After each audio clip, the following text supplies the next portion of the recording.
한 사람이 인생의 마지막에 남기는 말을 들어보면 그가 어떤 사람이었는지 알 수가 있습니다. 마지막 호흡을 몰아쉬면서 남기는 그 말을 들어보면 그 사람의 삶이 어떠했는지를 짐작할 수 있겠죠. 줄리어스 시저는 마지막 브루투스 너까지도 그렇게 한마디 남기고 죽습니다. 권력을 위해서 싸웠던 그의 생애가 또 다른 권력의 배신 앞에서 무너지는 것을 보게 됩니다. 우리가 잘 아는 불멸의 영웅 이순신은 마지막 무슨 말을 남기죠? 내 죽음을 적에게 알리지 말라. 초등학교 다닐 때 열심히 배웠던 그 마지막 말을 들어보면 얼마나 국가에 충성하고 민족을 사랑했던가 하는 것을 보게 되죠. 여러분 지금 마태복음 강해를 쭉 계속 진행하면서 이제 거의 막바지에 달했습니다. 예수님께서 십자가에 달려서 그 고통 가운데 마지막 호흡을 몰아쉬면서 십자가 위에서 7가지 말씀을 하십니다. 이것을 일컬어서 뭐라 그러죠? 그렇죠. 가상칠언. 그러니까 십자가 위에서 말씀하신 7가지 말씀이다 이 말입니다. 그래서 가상칠언이라고 부릅니다. 그래서 오늘부터는 가상칠언을 오늘은 한 가지만, 첫 번째 말씀하신 한 가지만을 나눌 텐데요. 이 가상칠언이 마태복음이든지 마가복음이든지 한 곳에 순서대로 이렇게 쫙 첫 번째 말씀부터 7번째 말씀까지 순서대로 쫙 나오면 좋은데 그렇지가 않습니다. 여러분 조금 관심 있게 사복음서를 읽어보신 분들은 오늘 본문에서는 엘리엘리 라마 사박다니 딱 요 하나 나옵니다. 그런데 오늘 여기 본문에 맞추지를 않고 가상칠언 7가지를 사복음서에 이렇게 흩어져 있는 것을 다시 다 모아서 순서대로 그렇게 나열을 해서 7가지를 오늘은 하나, 또 다음 주는 한 2개 정도 그렇게 해서 한 3, 4주에 걸쳐서 함께 나누려고 합니다. 가상칠언이 무엇이며 또 이 가상칠언이 우리에게 던지는 메시지, 의미가 무엇인지를 함께 나눌 것입니다. 예수님께서 십자가에서 마지막 호흡을 몰아쉬면서 첫 번째 하셨던 말씀이 뭐죠? 누가복음 23장 34절 말씀을 한번 보시기를 바랍니다. 함께 읽겠습니다. 이에 예수께서 이르시되 아버지 저들을 사하여 주옵소서 자기들이 하는 것을 알지 못함이니이다. 아멘. 아버지 저들을 어떻게 해달라고요? 사하여 주옵소서. 한 단어로 탁 말하면 가상칠언의 첫 번째 예수님의 말씀은 용서입니다. 용서. 아버지 저들을 사하여 주옵소서. 용서하여 주옵소서. 이 말씀이 십자가 위에서 마지막 호흡을 몰아쉬면서 예수님께서 남기셨던 첫 번째 말씀입니다. 여러분 이 처절한 고통의 순간에 예수님은 자기 고통을 호소하지 않았습니다. 이 처절한 순간에 예수님께서는 자신의 문제를 십자가 위에서 이야기하지 않았습니다. 오히려 자기에게 고통을 주고 못을 받고 창으로 찌르는 그 로마 무리들을 향해서 아버지여 저들의 죄를 용서해 달라 그렇게 기도하십니다. 여러분 십자가 처형을 집행하는 로마 군병들 입장에서는 어땠을까요? 우리가 아는 것처럼 사형을 집행할 때가 되면 평소에 그렇게 악독했던 사람도 안답니다. 끌려가면서 이걸 아니까 그 복도에서 그냥 밑으로 그냥 병과 배설물을 하기도 하고 어떤 사람은 막 죽기 싫다고 발버둥 치기도 하고 어떤 사람은 국가를 원망하기도 하고 이것을 집행하는 사람들에 향해서 막 저주를 쏟아놓기도 하고 그런 별의별 사람들이 다 있답니다. 이 마지막 순간에. 여러분 로마 군병들 입장에서는 십자가 처형을 당하는 사람은 극악무도한 사람들이죠. 아마 십자가 처형을 담당했던 집행했던 이 로마 군병들 입장에서는 별의별 사람들을 다 보았을 것입니다. 저주하는 사람들, 원망 불평하는 사람들, 부모를 원망하는 사람들부터 시작해서 자신을 못으로 박고 창으로 찌르고 채찍으로 때리는 그 로마 군병들을 위해서 바라보면서 혹독한 아마 그런 험악한 말들, 욕설들을 쏟아놓는 그런 사람들 너무너무 많이 보았을 것입니다. 그런데 이 예수라는 사람은 다른 거예요. 역시 이 사람도 원망, 저주, 혹독한 말을 쏟아내겠지라고 생각했는데 십자가 위에서 예수님께서 처음 던지시는 메시지가 뭡니까? 아버지요, 저들의 죄를 사하여 주옵소서. 아마 로마 군병들 입장에서는 충격이었을 것입니다. 아니, 자기를 지금 회초리로 때리고 창을 찌르고 못을 박고 그렇게 고통을 가하는데 도리어 자신들을 용서해달라고 지금 기도하고 있는, 도대체 이 사람은 누구지? 아마 그런 마음이 들었을 것 같아요. 여러분, 예수님은 지금 이 마지막 순간에만 용서를 선포하는 것이 아니라 친히 용서의 삶을 사셨습니다. 예수님을 은삼십에 팔아버렸던 가룟 유다를 마지막 최후의 만찬석에서 끝까지 품어내십니다.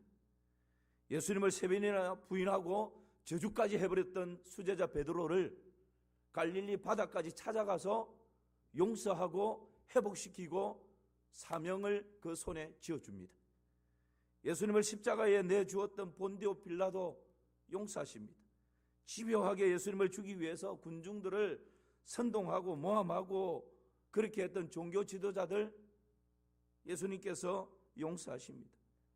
예수님을 그렇게 따르면서 왕으로 존경한다고 사랑한다고 외쳤던 그 무리들이 한순간에 돌변해서 예수님을 십자가에 못 박아라 그렇게 예수님을 배반해버렸던 군중들 예수님께서 다 용서하십니다. 우리 예수님께서는 생애의 걸음걸음이 용서의 삶을 사셨을 뿐만 아니라 이 마지막 십자가 위에서 마지막 호흡을 몰아쉬는 그 순간에도 첫 번째 던지는 말씀이 용서에 대한 말씀입니다. 사랑하는 성도 여러분, 용서의 은혜가 여러분의 심령 가운데 강처럼 흘러 넘치기를 축복합니다. 그것이 참 은혜입니다. 그렇다면 용서란 뭘까요? 용서가 뭐죠? 용서는 죄를 덮는다는 뜻이 있습니다. 하나님께서 우리의 모든 허물과 죄악을 덮어주셨습니다. 하나님께서 우리 죄를 계산하셨다면 여기에 있는 저와 여러분들은 모두가 다 바로 지옥행입니다. 그런데 하나님께서 우리의 죄를 헤아리지 않으시고 우리의 죄를 계산하지 않으시고 우리의 모든 허물과 죄악을 그냥 죄 없다 덮어주셨습니다. 그래서 오늘 저와 여러분이 이 자리에서 하나님을 향해서 예배드릴 수 있는 것입니다. 용서라는 것이 뭡니까? 두 번째 정의는 치워버린다 라는 뜻이 있습니다. 치워버린다. 여러분, 상대방의 허물과 죄를 내 마음에 계속 담아 있으면 결코 용서할 수도 없고 나 자신이 자유함을 누릴 수가 없습니다. 상대방의 허물과 죄가 내 눈에 보여지고 그것 때문에 내 마음에 상처가 있고 내 마음에 담겨져 있을 때 용서는 뭐죠? 이것을 치워버리는 것입니다. 더 이상 내 마음에 찌꺼기로 남아있지 않도록 없애버리는 것입니다. 이것이 용서입니다. 내 마음 안에서 빨리 떠나보내는 것입니다. 여러분, 누군가 나에게 가했던 그 아픔과 상처와 허물과 죄악을 내가 떠나보내지 못하고 치워버리지 못하고 계속 내 마음 한켠에 붙들고 있다면 그것 때문에 잠 못 이루는 밤이 올 수 있고 그것 때문에 편두통이 올 수 있고 그것 때문에 참 기쁨을 잃어버릴 수 있는 것입니다. 그래서 용서는 상대방을 위해서 하는 것이 아닙니다. 1차적으로 용서는 나 자신을 위해서 하는 것입니다. 혹 여러분 아직까지 내 마음 한켠에 치워버리지 못한, 떠나보내지 못한 그 응어리와 결박이 있다면 이 시간 하나님의 이 메시지 앞에서 다 치워버리고 다 떠나보내는 그런 은혜가 있기를 주님의 이름으로 축원합니다. 그럴 때 정말 자유를 누리는 것입니다. 용서가 뭡니까? 분리하는 것입니다. 용서는 덮어버리는 것이고 용서는 치워버리는 것이고 용서는 분리하는 것입니다. 뭘 분리하죠? 그 사람과 그 사람이 저질렀던 죄를 분리시키는 것입니다. 예수님께서 그렇게 하셨습니다. 여러분, 우리 예수님의 행적을 보십시오. 가늠하다가 현장에서 잡혀온 그 여인, 돌에 맞아 죽음 직전에 있는 그 여인, 죄에 대하여서는 우리 예수님께서 아주 냉정합니다. 내 눈이 범죄하냐? 빼버려라. 네 손이 범죄하냐? 잘라버려라. 아주 차갑습니다. 냉정합니다. 그러나 하나님의 형상을 따라 지음받은 사람에 대해서는 단 한 사람도 예수님께서 함부로 대하지 않습니다. 죄와 사람을 분리하는 것입니다. 쉽지는 않죠. 그러나 이것이 용서입니다. 여러분, 용서는 허물과 연약함들을 덮어주는 것이고, 용서는 내 안에 상처로 남아있는, 찌꺼기로 남아있는 그 모든 것들을 치워버리고 떠나보내버리는 것이고, 용서는 사람과 죄를 분리하는 것입니다. 이것이 용서의 정의입니다. 예수님께서 용서를 설명하기 위해서 한 비유를 말씀하십니다. 1만 달란트 빚진 자를 우리 주님께서 다 탕감해 줍니다. 요즘 금액으로 환산하면 6천억 원. 얼마라고요? 네. 우리는 뭐 이게 세려고 그러면 얼마나 6천억 원, 뭐 어느 정도 될지도 저도 모르겠습니다. 그러니까 어마어마한 금액이다 이 말이죠. 그것을 다 탕감해 주었습니다. 여러분, 우리가 바로 6천억 원 이상을 탕감받은 자라는 거예요. 영원한 지옥 형벌로 고통당해야 할 6천억 원을 줘서라도 지옥 형벌을 면할 수 있다면 나에게 있는 모든 것을 다 줘서라도 면하고 싶지 않겠습니까? 근데 나한테는 그런 능력이 없어요. 근데 우리 주님께서, 주님이 일방적으로 그 모든 빚을 탕감해 준 것입니다. 나에게 무슨 선한 구석이 있고 예뻐 보이는 데가 있어서 그런 것이 아니에요. 왜 이렇게 탕감해 주었습니까? 딱 한 가지 때문에 그렇습니다. 그럼 마태복음 18장 27절을 보십시오. 이것 때문에 그렇습니다. 같이 한번 읽어볼까요? 시작. 그 종의 주인이 불쌍히 여겨 놓아 보내며 그 빚을 탕감하여 주었더니, 할렐루야, 이 엄청난 허물과 죄악과 빚을 한 번에 그냥 다 탕감해 준 딱 한 가지 이유가 있다며. 뭐 때문에요? 불쌍히 여기는 것 때문에. 그러니까 여러분, 우리가 억만 죄악 가운데서, 지옥의 형벌 가운데서 탕감받게 된 것은, 용서받게 된 것은 나에게 어떤 공로가 있어서도 아니고 잘난 구석이 있어서도 아니고 내가 무슨 선한 구석이 있어서도 아니라는 거예요. 나의 나됨을 보면 지옥 형벌 받아 마땅한 자였지만 하나님께서 나를 그저 불쌍히 여겨주셔서 나의 어떠함 때문이 아니라 하나님의 어떠하심 때문에 일방적으로 모든 허물과 죄악들을 탕감해 주신 것입니다. 이것이 여러분, 나를 향한 하나님의 청량할 수 없는 용서예요. 용서. 우리가 용서하지 않을 때 어떤 해가 있을까요? 이 세상에는 용서받지 못해서 고통당하는 사람들이 있고, 용서해야 되는 것을 뻔히 알면서 용서하지를 못해서 고통 가운데 있는 사람들도 들어 있습니다. 우리가 용서하지 않고 마음의 엉어리를 풀어버리지 않고 계속 묶여 산다면 우리는 치명적인 해를 입게 되어 있습니다. 그게 무슨 해일까요? 첫 번째는 영혼이 더럽혀집니다. 뭐가 더럽혀진다고요? 영혼이 더럽혀져요.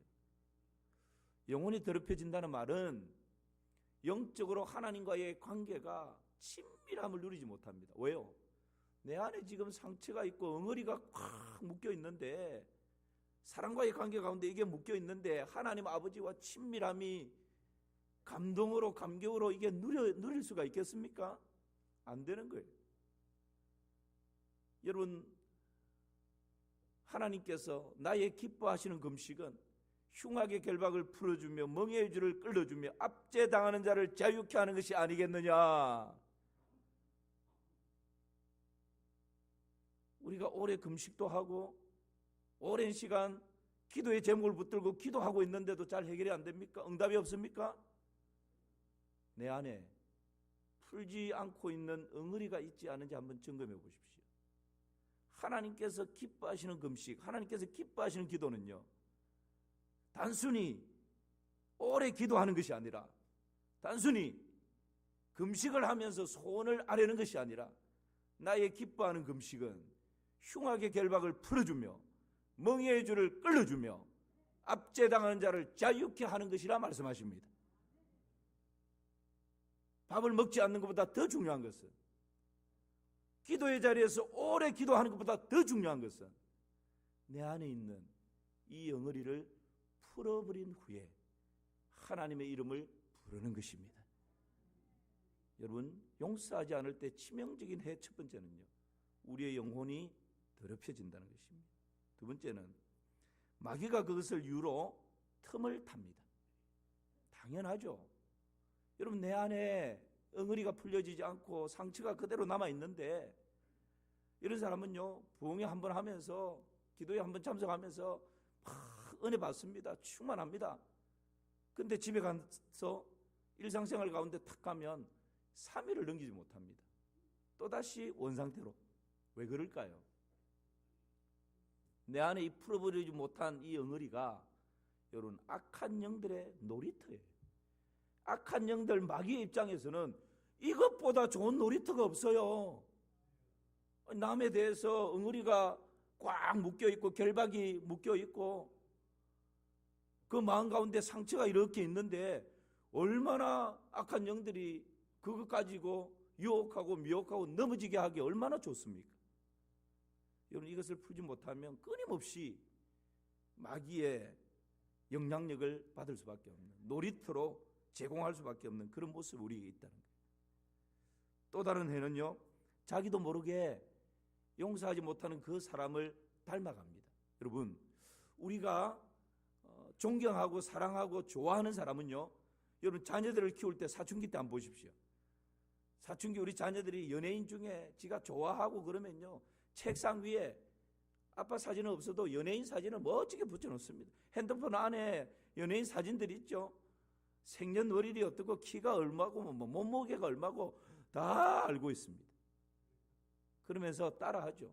이 머리도 헤어스타일도 따라하고 옷도 따라하고 좋아하면 따라하려고 합니다.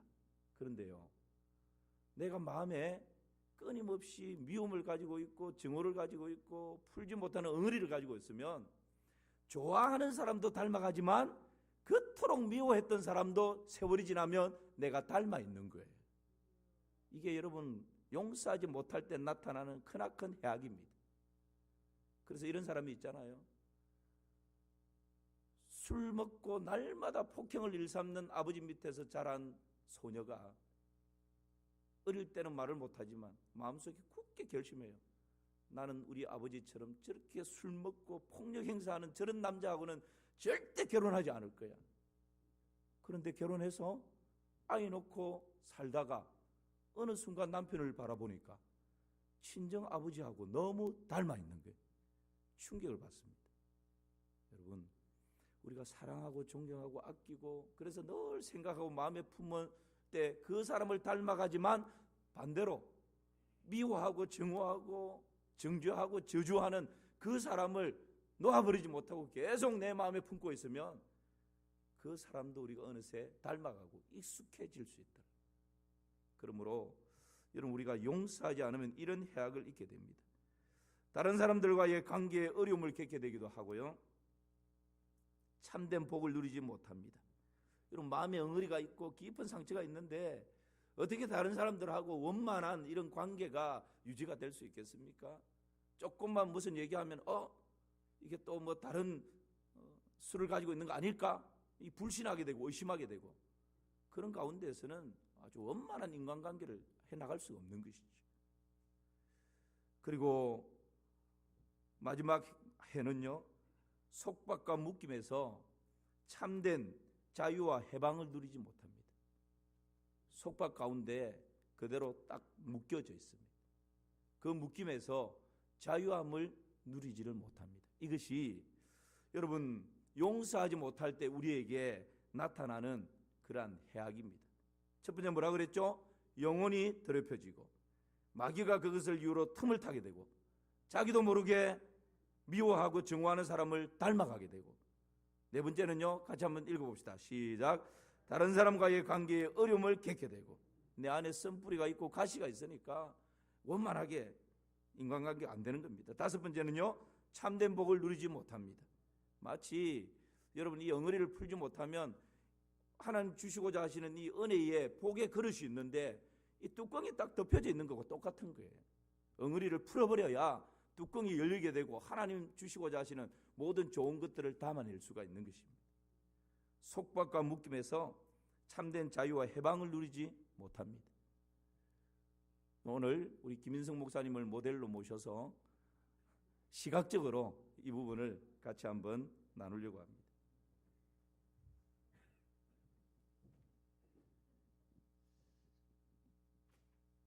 마음의 엉어리를 풀지 못하면, 용서하지 못하면 마치 이와 같습니다. 네.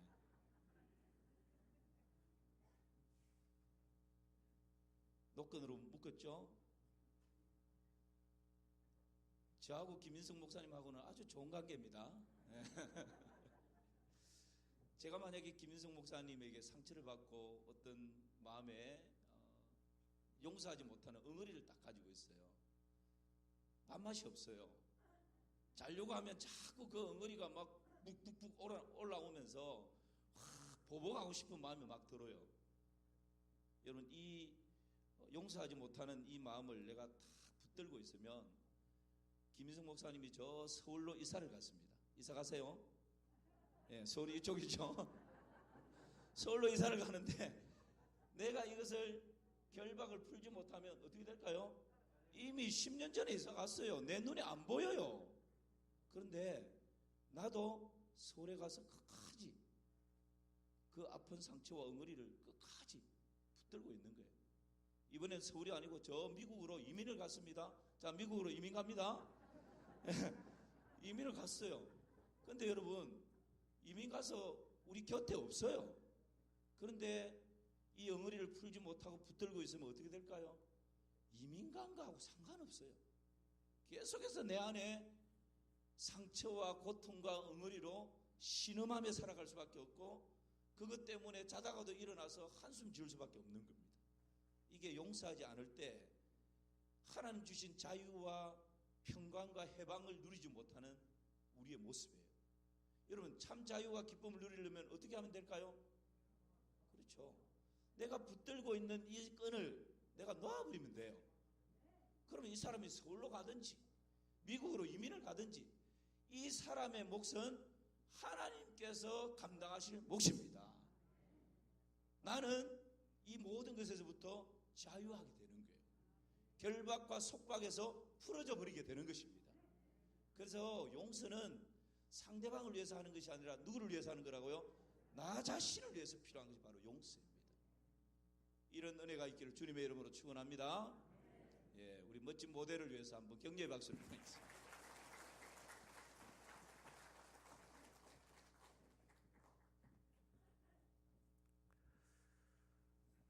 여러분, 에베소서 4장 31절 32절 말씀을 같이 한번 볼까요? 우리 같이 한번 보겠습니다. 예.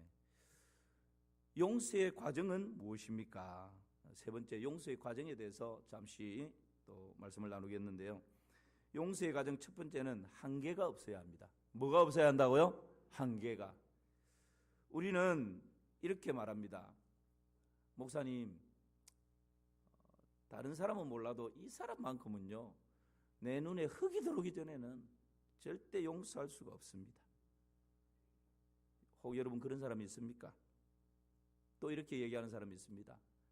다른 이런저런 일들은 몰라도 이 사건, 이 일에 대해서만큼은 결코 제가 잊을 수가 없습니다.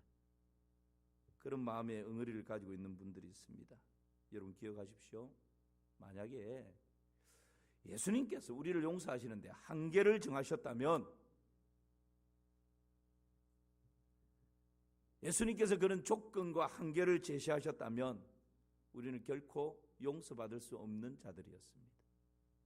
우리 주님께서 우리를 용서하실 때 그런 한계를 두지 않았습니다.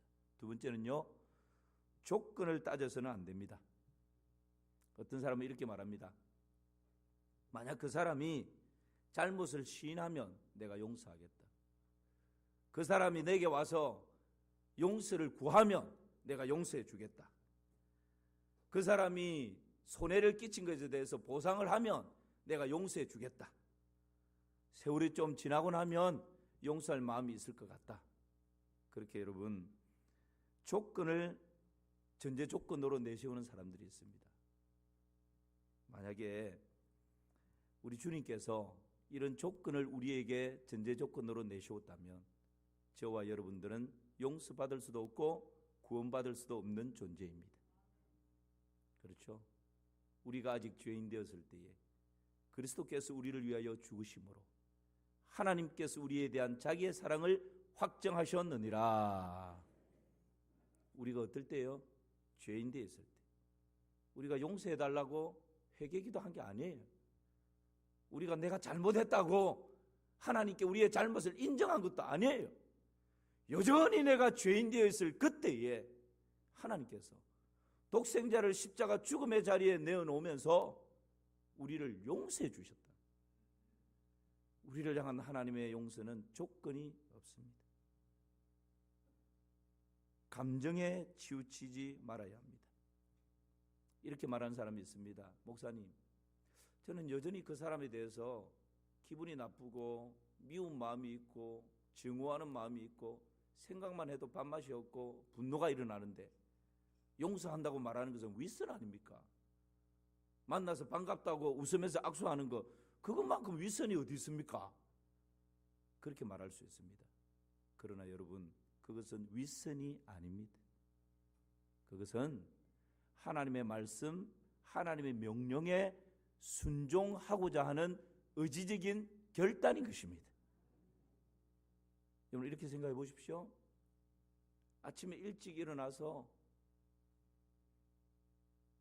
직장인이 아침에 일찍 일어나서 씻고 밥 먹고 출근하고 하는 겨울 되면 더 힘들죠. 그 일들을 내 기분, 내 감정, 내 느낌대로 한다면 그렇게 하고 싶은 사람 누가 있겠어요? 좀 더 쉬고 싶고 좀 더 자고 싶고 좀 더 따뜻한 이불에서 더 푹 쉬고 싶은 것이 우리의 기분이고 우리의 감정이고 우리의 느낌이에요.